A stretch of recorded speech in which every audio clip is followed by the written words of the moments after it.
In this video, we're going to discuss body armor.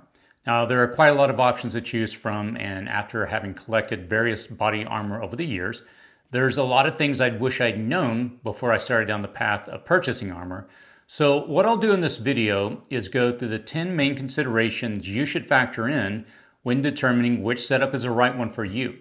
I've tried to boil the information down to these primary points: purpose of body armor, understanding NIJ ratings, spalling, types of armor material, cuts and shapes of armor, sizing, weight and maneuverability, how long will body armor last, pricing, what armor is right for you, and I'll give a final conclusion.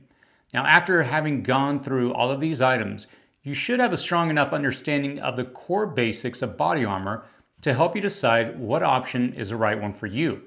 I'll also provide additional links in the description section below if you'd like to do deeper research on some of these points, along with links to all the products we'll cover if you want to pick up any of these items we'll cover. So let's jump in. Purpose of body armor. When body armor is discussed, it's typically in the context of protection against being shot by a firearm. Now, there are types of armor that can protect against knives and other sharp implements, but most of this video will be focused on protecting you against gunshots. While their design is to prevent bullets from entering vital parts of the body, there are quite a number of considerations you really need to consider, which will determine what type of body armor you want to purchase. The primary purpose of body armor is to protect the vitals: hearts, lungs, diaphragm, and head if you have a helmet. In an engagement, body armor keeps you alive and in the fight. According to the FBI crime statistics for 2015 to 2019, the overwhelming majority of homicides in the United States were from handguns, followed by knives or cutting instruments, which leads us to the next point: NIJ ratings. Understanding NIJ ratings. The NIJ, or National Institute of Justice, is the research, development, and evaluation agency of the U.S. Department of Justice. In the context of body armor, they established the minimum performance requirements and testing methods for the ballistic resistance of personal body armor intended to protect against gunfire. Now, they released a report in 2008, which I'll provide a link to in the description section below, that details body armor classification levels. They are 2A, 2, 3A, 3, and 4. One rating they don't cover, which you'll often hear, is 3+, which is not an NIJ rating, but rather a vendor rating, which we'll discuss briefly. So let's cover what each of these ratings entails. Type 2A protects against 9mm and .40 caliber Smith & Wesson. Type 2 protects against 9mm and .357 Magnum. The rest of this video will cover these next 3 ratings, which are what most body armor dealers sell. Please note, the examples I show are truly based on standalone armor and not ICW armor, which means in conjunction with. Now, each of these gets their rating independently of being combined with other armor. Type 3A protects against .357 SIG and .44 Magnum. For this rating, the armor must protect against .357 SIG full metal jacket flat nose bullets with a mass of 125 grain and a velocity of 1,470 feet per second, and against .44 Magnum semi-jacket hollow point bullets with a mass of 240 grain and a velocity of 1,430 feet per second. Type 3 protects against rifles. For hard and soft armor, the rating must protect against 7.6 2mm full metal jacket steel jacketed bullets, which is U.S. military designation M80, with a specified mass of 147 grain and a velocity of 2,780 feet per second. Type 4 protects against armor-piercing rifle rounds. For hard and soft armor, the rating must protect against .30 caliber armor-piercing bullets, which is U.S. military designation M2AP, with a specified mass of 166 grain and a velocity of 2,880 feet per second. Now, it's important to note that these standards are based upon a specific velocity we just detailed. If a bullet travels faster, the armor may not stop the projectile, even though the bullet has a weight defined for this rating. Just something for you to keep in mind. Now, one other classification of body armor you'll often run across that isn't defined by the NIJ is a 3+. These ratings are typically proprietary to a manufacturer and exceed the requirement for the level 3 armor, according to the manufacturer. Bullet splash is what most shooters will call spalling. When a projectile hits armor, the bullet will essentially disintegrate and send fragments out to the sides. Now, this is obviously problematic, as you don't want high velocity pieces of metal going into your neck, your face, your eyes, your arms, your leg. An artery could easily be cut this way, and the wearer would be incapacitated. Manufacturers get around this issue by adding an anti-spall coat, which is designated to keep wearers safe from the fragments after a bullet has impacted against body armor. You'll see companies on their website using proprietary names for their solution to bullet splash, which captures the fragments after impact. There are AR-500s you can find on the market that may not offer this level of protection and will charge an additional fee to prevent fragmentation after impact. So when shopping options, be sure whatever armor you pick up, it has this feature. Types of armor material. Let's look at the different types of material most often associated with body armor. Again, be sure to check the NIJ rating before making a purchase on any of these body armor materials to understand what armor level you're getting to meet your specific needs. Now, the first one is Kevlar. This is a lightweight and flexible option.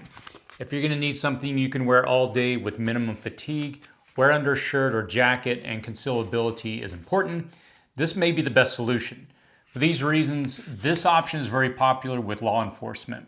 Many officers will wear this under their shirt, and this type of armor is typically rated for level 2A, 2, and 3A, which will protect against handguns and knife attacks. There's a lot of options on the market, ranging from concealable armor you can wear under a shirt or under a jacket to slide into armor plates you can put in your backpack. Steel. Steel is a very cost-effective material for hard armor. It is commonly used in level 3 body armor and is often used for targets when doing target practice. Now, the advantage it offers is that it can take multiple hits and is still usable. The downside of this option is the weight. And if you're going to consider wearing body armor on a daily basis, this is probably not the direction you're going to want to go. For example, if you want to step up to a level 4 plate, that would weigh about 13 to 15 pounds per plate. With 2 plates and a carrier, you're well over 30 pounds, which would severely reduce mobility and inevitably lead to fatigue and back pain. If you're on a budget though, this is probably your best bet. Now, most of my armor is actually level 3 as my budget. In the past has been somewhat limited, so while there's nothing wrong with it, you need to know and you need to think twice if you foresee you're going to be wearing this a lot. The big upside is long-term durability, the ability to take multiple rounds while still working, and it is durable even if it's dropped. Plus, they are typically the thinnest of the body armor options when you get into body armor that stops rifles. And just be sure to get the anti-spalling options when purchasing this for the reasons we mentioned earlier. Ceramic. Ceramic is lighter than steel, it's thicker, and it's more expensive. Now, ceramic composite armor plates are placed in body armor plate carriers and worn to protect against bullets, projectiles, fragmentation, shrapnel, and even stab threats.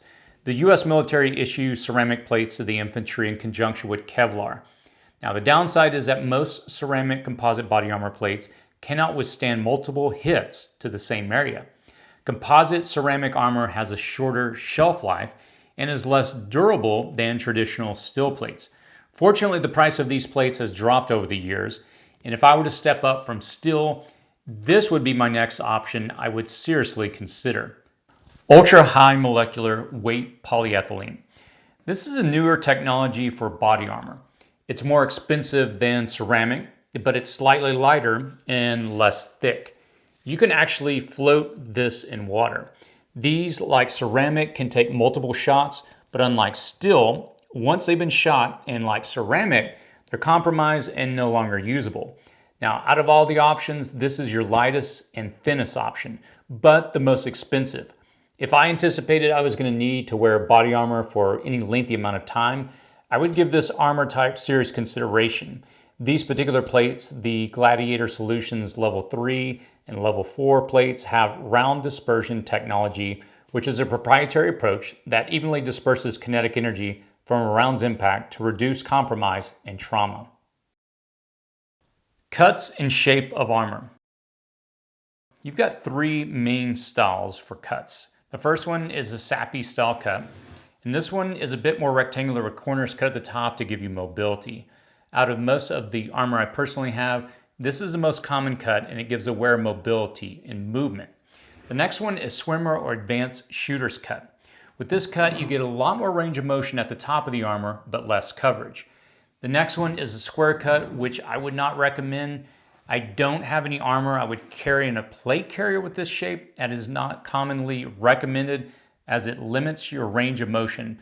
But I do have this square cut Kevlar I would recommend for something like a backpack insert. Side plates. There are also side plate options if you want to protect the side of your chest. Of course, these add weight, and again, make sure your chest rig is okay with being bulkier, but it is an option if you want it. Now for shapes, you've got flat versus curved. I wouldn't really recommend the flat shape as these are not comfortable to wear, as curved armor will fit toward the contours of your body. Sizing. The sides needs to go at least nipple to nipple. You can measure this width and have a solid idea of the width of the body armor you'll need. For the height, most plates scale proportionally with the width of the plate. The wider the plate, the taller the plate. With your plate carrier, you can adjust the straps to raise or lower the plates to ensure you have it high enough so that the top is at your jugular notch. To find the notch, trace your sternum up until you reach a soft spot. Pressing down on it will make you choke. Again, the primary goal of body armor is to protect your vital organs so that the plate size you pick should cover your chest. Weight and maneuverability. So now that we've covered a lot of the technical considerations, let's start discussing some of the decisions you need to make when deciding which armor to purchase. One of the first considerations is weight by NIJ class rating. In order from heaviest to lightest, you have steel as the heaviest, next ceramic, then polyethylene, and then Kevlar as the lightest. The weight difference between steel and ceramic and polyethylene is huge, with steel weighing more than double the weight of these two options. Again, when considering which plate you want to add to a carrier for your chest rig, don't just focus on pricing, which we'll discuss momentarily, but give serious consideration to the impact that weight will have. If you're carrying 30 pounds of steel class 4 plates, you're going to be fatigued and experience reduced mobility. How long will body armor last? The short answer is, how often has it been used? How well has it been maintained and stored? The National Institute of Justice sets a standard of 5-year service for body armor plates.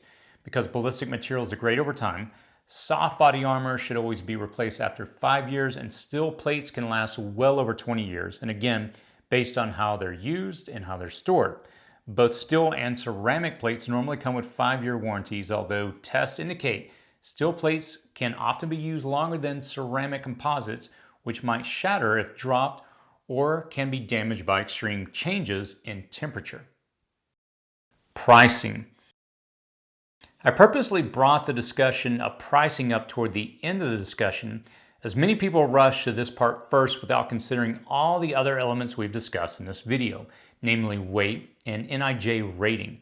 When I first started shopping for body armor years ago, I didn't have the information we covered in this video, and I made some poor decisions and got body armor that is too heavy and it doesn't provide the level of protection I want. When we look at the main armor options for plate inserts for a carrier, it really comes down to primarily 3 options. From cheapest to most expensive, the order is steel, ceramic, and polyethylene.